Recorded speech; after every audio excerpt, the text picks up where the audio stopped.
میں انتہائی وثوق سے کہنا چاہوں گا کہ آج کی خراب معاشی صورتحال کی اصل ذمہ دار پاکستان تحریک انصاف کی سابقہ حکومت ہے۔ موجودہ حالات پچھلی حکومت کی معاشی اور انتظامی اور عنوانی اناط پرستی اور اقرا پروری کا شاخسانہ ہے۔ لہذا یہ مناسب ہوگا کہ مالی سال 21-22 تک معاشی صورتحال کا ایک جائزہ اس ایوان میں پیش کیا جائے۔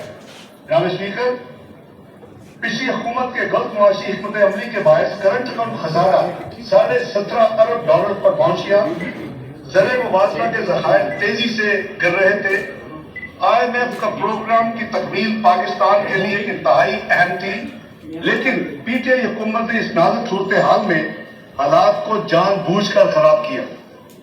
پیٹرول اور بجلی کی قیمتوں میں سبسڈی کے ذریعے کمی کر دی، ایسے اقدامات اٹھائے جو IMF کی شرائط کی صریحاً خلاف ورزی تھی۔ یہ ان کی سافٹ کمٹمنٹ تھی، ایک ایگریمنٹ سائن کیا تھا پاکستان کے بیان پہ۔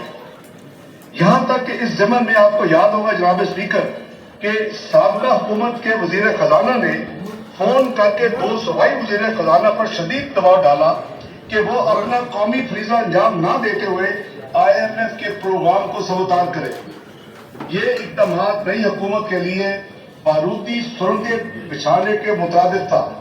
ان اقدامات نے نہ صرف مالی خسارہ میں اضافہ کیا بلکہ حکومت پاکستان اور IMF کے درمیان تعلقات کو شدید نقصان پہنچایا۔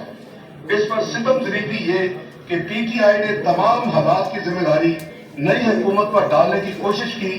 یہ کوشش محض چور مچائے شور کے مطابق تھی۔